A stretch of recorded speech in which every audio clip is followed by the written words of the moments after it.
to call this meeting of the Carson City Historic Resources Commission on Wednesday, November 6th, 2024 to order. Brianna, can you call the roll, please?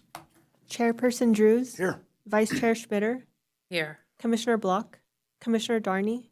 Commissioner Smith. Here. Commissioner Spulda. Here. Commissioner Wright. The quorum is present. Thank you. Is there any public comment concerning the Historic Resources Commission? Come on up, Denny.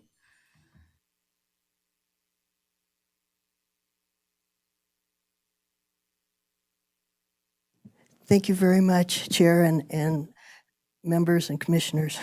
I'm sorry, members, commissioners, committees, board members, et cetera. It's getting a little over me. My concern is, having seen the property sales as they are, and the fact that I think historical area is a huge benefit to our historical background and to our tourism and all of the things that our memories of beings are in our communities, having a historical area that would point out the very start and the development and the so on carrying on. I'm concerned that individual property owners aren't necessarily, I'm not sure how much of an incentive you give them tax-wise. Honestly, I didn't do that part of the homework. But are they compensated enough to really hold off the temptations of the high market value that their property might provide them if they were to sell it? And then would those people that are buying it have to buy into the fact that they are in a area that's restricted or can't be developed? Or if it's sort of a buy into thing as far as emotionally, and it's a huge obligation and commitment by those owners. So I want all the support to go to them that's possible and encouragement that can be. But I'm concerned that if it's not owned by the city, well, if it's owned by the city, it's not any safer. But the deal is that making sure that area is preserved and really considered. And I appreciate your efforts making that so. But I am concerned about where it goes if someone sells and such like that. So I have some homework. Thank you very much. Thank you, Danny. I'm pretty sure that when people buy property there, they are informed that they're within an historic district and there are some restrictions. Is that right, David? So we've got that, and the historic tax deferment isn't a whole lot, but it's something. And every time a property with those deferments comes up for sale and is sold, they'll always come, or I can't think of any that haven't come back for that deferment. It was going to go away years ago, and fortunately the recorder or the assessor lobbied the legislature to keep that assessment there. So. Appreciate those, and like I said, I've got some homework to do, so I'll have more questions, but that helps a lot. Thank you. Is there any other public comment? Hearing none, we'll go to item 5A for possible action. Discussion and possible action regarding a recommendation to the Board of Supervisors for a request for an historic tax deferment on property zoned single-family 6,000 SF6 located at 707 West Robinson Street. Excuse me, Chair. Can we do the minutes? Let's do the minutes. Then I have to start reading all over again. We have minutes from September 4th, 2024. Everybody had a chance to review the minutes? Any questions, any comments? Entertain a motion. I move that we approve the minutes of the September 4th meeting as written by staff. A motion, to have a second?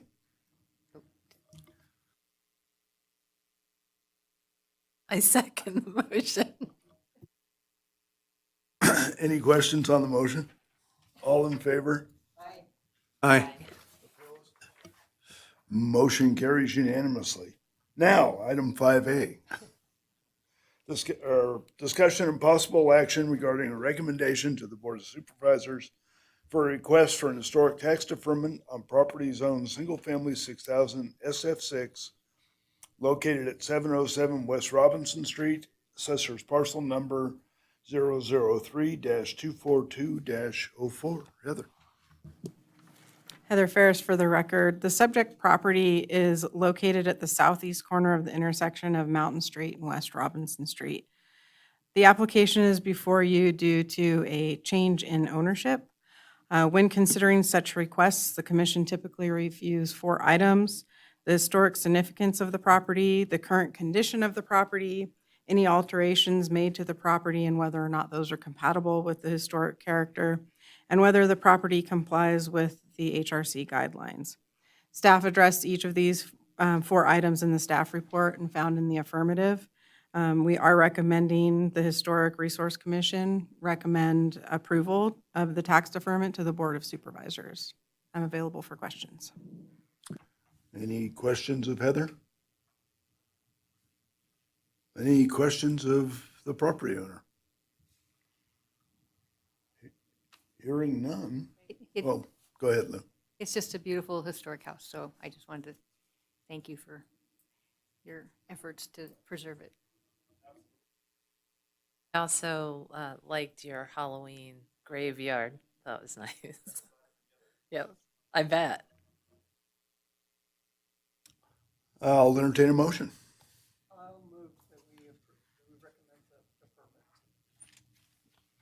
A motion, do I have a second? Second.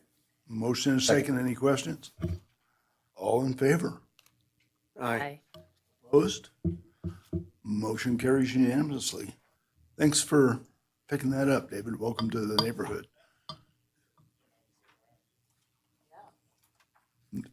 Not at all. Next item is 5B for possible action. Discussion and possible action regarding a request to approve new fencing on property zoned residential office RO located at 314 North Nevada Street, Assessor's parcel number 003-227-02. Heather. The subject property is located at the southwest corner of the intersection of West Telegraph Street and North Nevada. The property is a single-story structure constructed in approximately 1862 and has been the home of many early businessmen in Carson City. Per the West Side Historic District nomination for the National Register, the house is a contributing building. However, the detached garage built in the early 1950s is not contributing.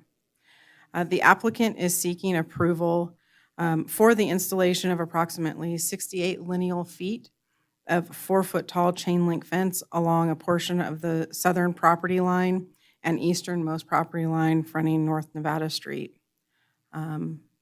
So in this diagram, the blue is my approximation of the existing fence, and the red, which is before you today, is the location of the new fence.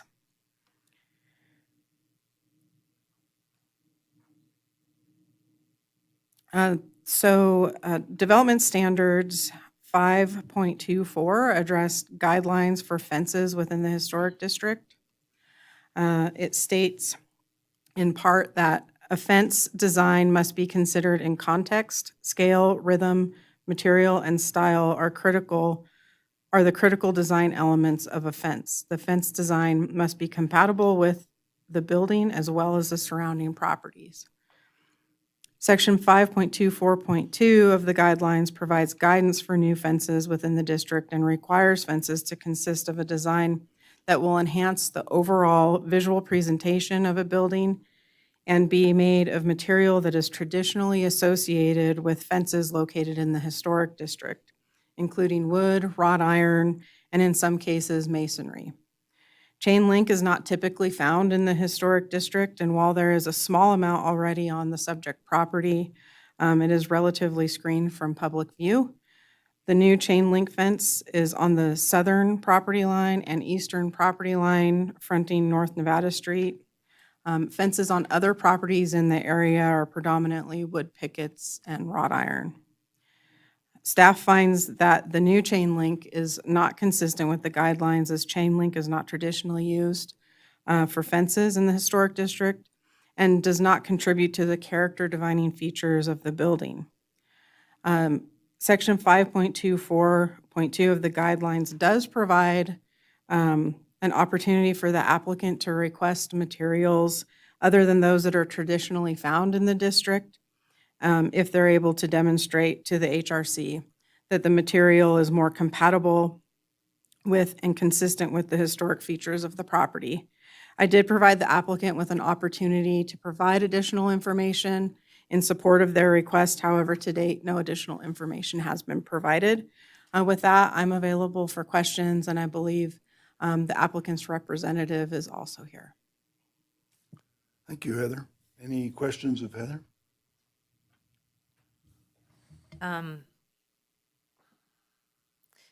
If we're, okay,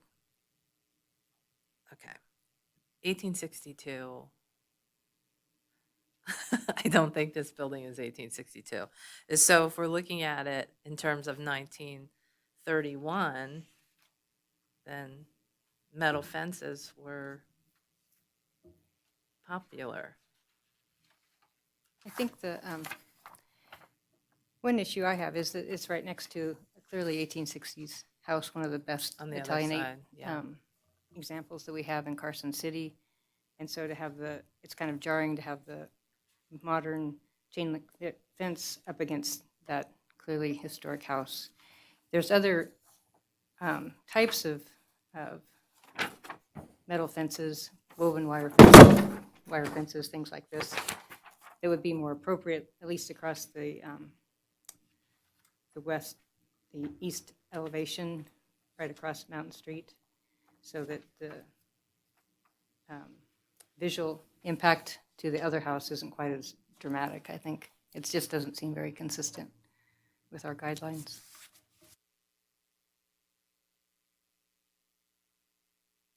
Any other questions or comments? Is the applicant or their representative here? I have a question. I'm a little confused. This is to add the fence. The photos that we have up there, was the fence installed? So here we are. This always gets to be my part of the program. Fences, huh? You need to sign in for the record and state your name. Yeah.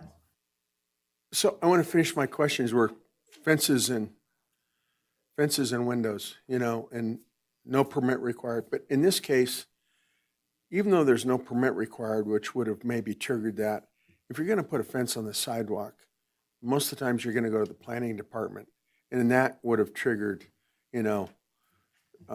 the opportunity for Heather or somebody else in the planning department to say, look, this could potentially be a problem. It's got to come before the HRC. I always hate seeing people expend money and then having to come here and find out that they did something that's not compatible with the district. I know that's a financial impact, but as it goes, unfortunately, it's not an excuse. Donald, I couldn't agree with you more. Could I speak? Oh, sure, go ahead. I couldn't agree with you more. You need to introduce Oh, pardon me. yourself for My the name is record. Juliana. I am a friend of the family. I don't live in the house and I don't live in Carson City, but the family could not be here. They have children and there are things happening tonight. So I came as a representative and a dear friend. So What's your last name, Juliana? O'Brien. For the record, okay, thank you. I'm new to this. Thank you for your patience. Thank you. What I wanted to make sure that everyone understands is the owner of the home today did not know that the home was a part of the Historic Commission. Her mother owned it and passed away. Before that, it was her grandfather who owned it. There was no mention of this after Mom passed away, and there's no record of it. So Miss Erin O'Hara, who is the owner, who's I think has spoken with Heather here, thank you so much, had no idea this was happening. And so when she chose to just bring the existing fence out to give more space, she didn't realize she needed to speak to anybody else. She did this with good intention. If she had known, she would have, of course, gone through the proper channels. But that might help you understand that this wasn't, I'm just going to go out and make a decision without talking to anybody on purpose, is that she truly didn't know. So I hope that you can at least understand that. What she'd like to say is she'd like to know how to rectify it. What is it that you folks would recommend for her to do? She wants to do the right thing, and she wishes she could be here, but I am instead. Thank you. Most of the fencing contractors in the area know the historic district and know what's required. They didn't let So, her know. Yeah, it's pretty rare that a homeowner does something knowingly. Well, and she doesn't live in They Carson violate their City either. policy. She doesn't live here anymore. She was born and raised, but isn't anymore. So yeah, we were concerned too, because she said, how do I find out? How do I find this out? And I think she had conversation with Heather with that. But aside from that, I think it's just the human understanding that she didn't go out and do something purposely to make this difficult. She was just doing what a good homeowner might do and make her home a little bit better. But she is here, I am here, and she's asking me to be here to find out what we can do to make this work for everyone. The vast number of instances that we get like this, I believe everybody, you know, we did it unknowingly. What can we do to fix it? And I think Heather's a great resource. Mike's indicated there's resources. I don't know how the board is going to vote today. I know one will say deny, but the resources are there to help her correct it. We're just, you know, I just apologize for myself about the financial impact, but we don't believe she did it intentionally. I don't believe that. I And- appreciate that. Unfortunately, we can't just say, well, she didn't know, they put it up. That's it's not there. what we're asking. So we are looking for some ways to modify it. For buildings of that era, there is decorative wire fencing that's not chain link. Actually, there's a couple examples. You could give that to the property owner, show it to her, and So is it okay that I'm speaking? yeah. Okay. Are you requesting that she change the material of the fence, or are you requesting that she put the fence back where it was? Because it was originally chain link. And is it too early to ask that? So it was chain link in the back part of the lot, is that true? She used the same material that was already there. So that was probably okay because it was far enough away from the streetscape that Of course, people we don't see it. understand. Yeah. We understand that. We're asking, do you want her to move the fence back? Or do you want her to change the material? But I think you guys still need to discuss that. I I'll think wait those- to find Those out. would be probably two options, and she could make that decision whether she wants to move it back, or we're asking her to change the material so they're more appropriate. So either or. From my perspective, it's her decision. Move the fence back or come before, get with Heather that maybe could be approved by Mike to have a fence that's compatible with the guidelines of the district. You know, it's really your choice or their choice. If I have it right, what's in front of us is whether or not we can approve what was done, which I don't think we can. Then where she goes from there is either she puts it back where it was, which we can't stop, then fine. Or if she wants to have a fence where it is now, she needs to present to us a material that's acceptable. Yeah, that's exactly right, Joan. And to that point, what is it? 58 feet of fence that's new is what would need to be replaced. I think we'd probably be comfortable with the chain link, the older chain link remaining. But it's something, if she were to come back with either proposal and gives us a cut sheet or something with the fencing material she wants to use, we can approve it administratively. I think it would fall within our guidelines, and then it's just a quick application to Heather. She sends it off to myself or whoever's chairman at the time, and it can be approved. So I take it, since this is being recorded, that this will all be in notes for Erin to be able to review, correct? I will be verbally letting her know what you said, but this will be in writing for her to be able to peruse through and then get back to Heather and decide what she's going to do. Is that our next step? So Heather Ferris for the record. So what will happen is a notice of decision will be issued, likely tomorrow morning, maybe Friday at the latest, outlining what the commission's decision is. It's sounding like it's probably going to be denial. So as part of that, I think I'd ask the commission just to be clear in your motion what the two options are so that I can include that in the notice of decision. Following that, she can certainly reach out to me. She has my contact information, but she can reach out to me and we can discuss what she needs to do. Yeah. Any other? I'd like to say thank you for listening to me. This has been really fun. Thank I'll you. bet. That's what everybody says.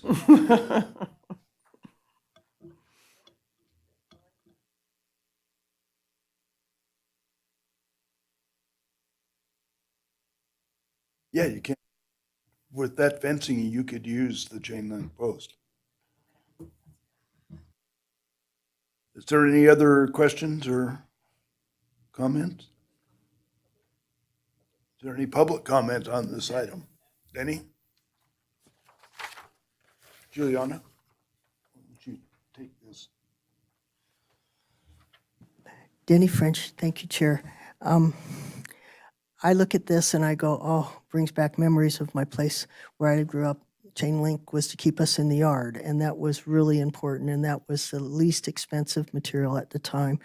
I would like to suggest that maybe instead of a pull it out or nothing or move it, that she could use perhaps, if under your guidelines, sheltered or covered or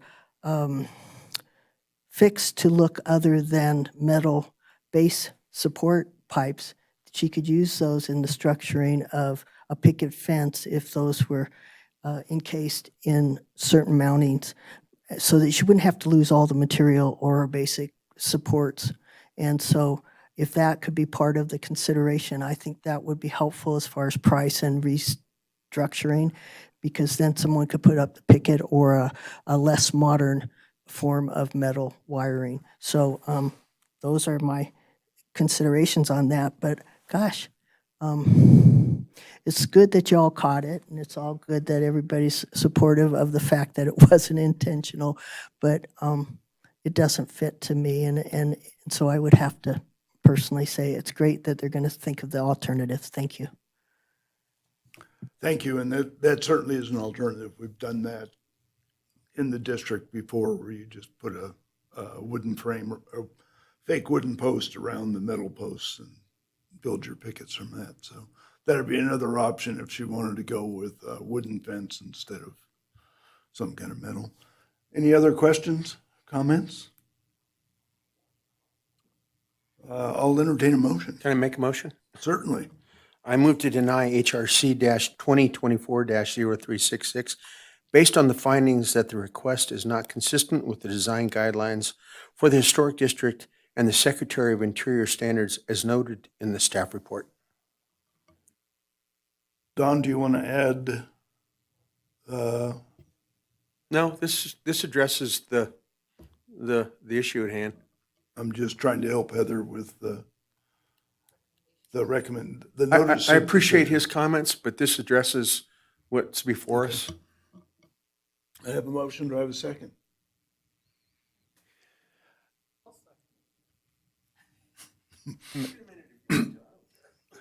Motion and a second. Any questions? I have a question for you. This is Todd Reese, Deputy DA. During your discussion, you had talked about the idea of administrative approval for whatever the applicant would like to do in the future. If you want to do that, what you can do is you can deny it, but appoint someone, such as the chair, to review and approve a future application. But that would have to be done through the motion. If you don't do it through the motion, then the board hasn't authorized it and it would have to come back to the board. I would like to amend my motion because that's why he gets the big bucks for straightening me out. I would like to amend my motion to include that if the applicant, and we'll save the applicant a tremendous amount of time, to amend my motion to include that if they bring back something to Heather that can be forwarded to Mike for administrative approval, that should be allowed. Can you add that it needs to meet our the fencing material requirements? So noted.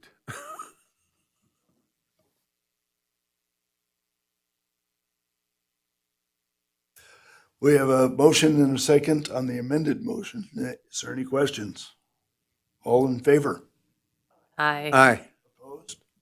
Motion carries unanimously. Thank you, Todd. Next Thank you, item- Juliana, for representing Yeah. your friends. Next item is 6, staff reports. Heather? So the next regular meeting is scheduled for January 7th. We had to amend the January meeting date because of the holiday.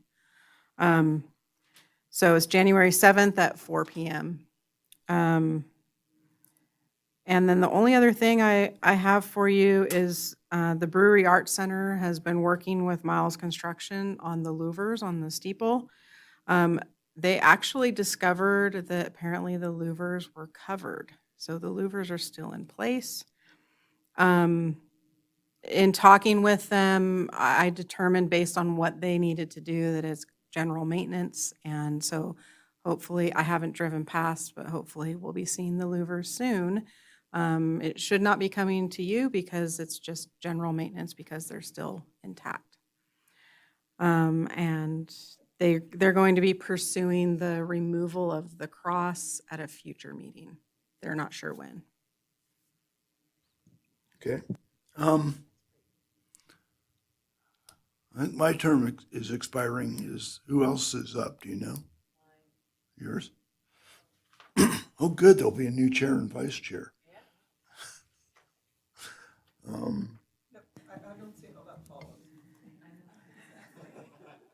Will you be reapplying? I did. I'm on a run. I'm not sure. You have to stay.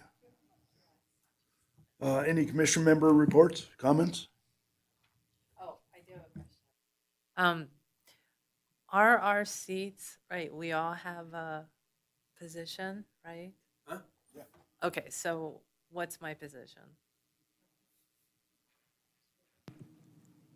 Off the top of my head, I'm I don't sorry. know. Do we each have a, We fill, Especially- we fill, I know We we each need fill a an role. architect, and we need a List a contractor. couple, Rob is listed as. he's the architect. architectural, I'm listed as building, but I've also, with the architectural thing, I can. Yeah, obviously. Yeah, So, complainer, that's. yeah. You might be, the three of us might be the cultural side. Cultural, 'Cause okay. Joan is resident and Jed is resident. Oh, okay, okay. So then Well, we'd have I to get a think you're cultural probably person. history or architecture or archaeology or something. Okay. Just checking.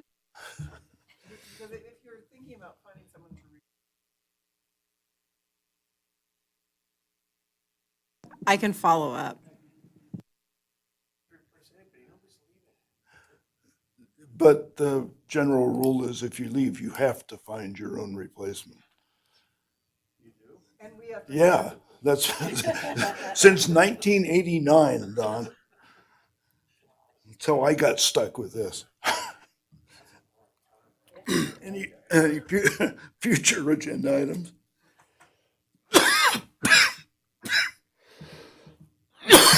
Hearing none. Oh, is there any public comment?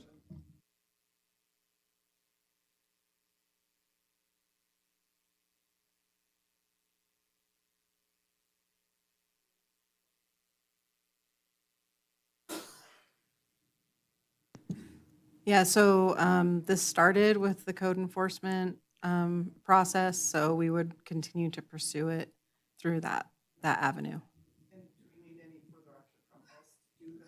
No.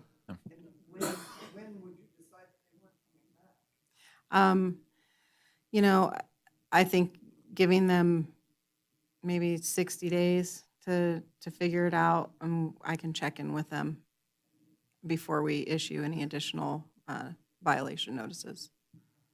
I have another question that she just reminded me. Isn't there something in the deed of, that it's in the historic district?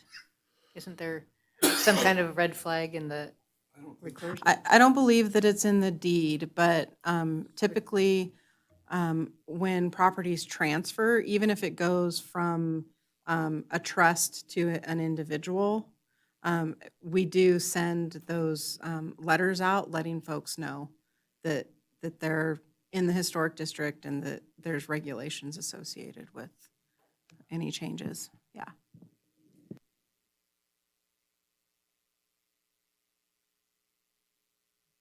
You know, I bring this up quite a bit, and I've kind of come to terms. I think that staff does their very best to keep people notified. It's just somebody replaces a window and they think they're doing the right thing, or they put up a new fence. I wish there was a way that we get to it, but I understand how difficult a challenge that is. So we'll just continue to deal with it and be polite and helpful as we can be.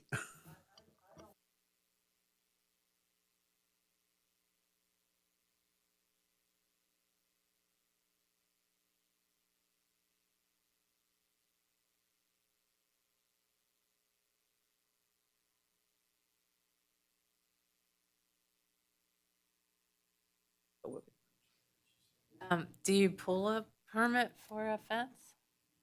The No, code, not typically. the building code is adopted by, I just went through this in your office 2 days ago. The building code is an adopted ordinance, and there can be modifications to the code. The code says that a fence in that block, wood, whatever, a fence under 7 feet high does not require a building permit. The Carson City Code was amended to state a fence under 6 feet does not require a building permit. So that's why that happens. There's very few instances where permits are not required, and the fence happens to be one. Does a fence have to be built by a licensed contractor? No. So we don't have any way to get to them. So it's very difficult. I think the fence is one of the real challenges for the planning department, because it's kind of a gray area, you know? No, in the past, we had an opportunity for the fencing contractors to come, and we explained to them what's required and everything else. Maybe something as a future commission item that we do that again, invite all the fencing contractors in the region to come and review the fence requirements so that they know. Any other comments? Any public comment? Danny? Denny French, thank you, Chair. I think as far as your future agendas, that's a perfect thing to put on it, is to have contractual connectivity with them and get them up on the fact that they're not like the rest of us. They have considerably more things to look out for: the style, the date, the materials, and remind them, if that's their fervor, or if that contractor does a specialty in that they need to get themselves informed of the specifics and requirements of your deal. So that's one. Also, I think that the homeowners, like myself, I'm dealing with issues as far as cognitive, and every day is a challenge. And so I have to have reminders, and I don't have a lot of people that want to run around keeping me in line. So unless they notice something's going awry, they're not going to necessarily say, Denny, you got to be here then. So I've got to be my own taskmaster on that. But the deal is that for me with this, I think if I were a homeowner and I were up in age or have difficulties in whatever way, it would be nice to have something to pass down to your family that's set up in advance. So it might be good to encourage all of your owners and all of your involved living there to know certain facts, and they could fill them in, or you could fill it in for them. If you have this on your property, or you're going to need that on your property, you need to get a hold of this historical resource committee, and then Heather or the committee. But you have different considerations than some of your neighbors that are outside of that area. And those should be followed by the family, whether or not you're cognitively able to be involved or not. If they know you're doing something wrong, most family will tell you, just like you've let this young lady know that you didn't know, she didn't do it on purpose or with intent to do wrong. I'm going to go on forever if I'm allowed, but the main thing is that should, I think, be a consideration. Pass that around to the people that are in your historical vicinities and let them know, so that they can be the kind of good neighbors you want them to be, but that they don't have to be embarrassed and have to come to this and say, oops, this is what's going on in my life and I missed it. Or oops, I didn't understand and a contractor didn't tell me. So that and that. But also, I just want to say how many meetings I get to, how much I appreciate you should be known by now. And thank you. Thank you, Denny. Any other public comment? I'll entertain a motion for adjournment. I move to adjourn. Second? Second? Motion and a second. Any questions? All in favor? Aye. Opposed? We're adjourned at 4:41. Thank you.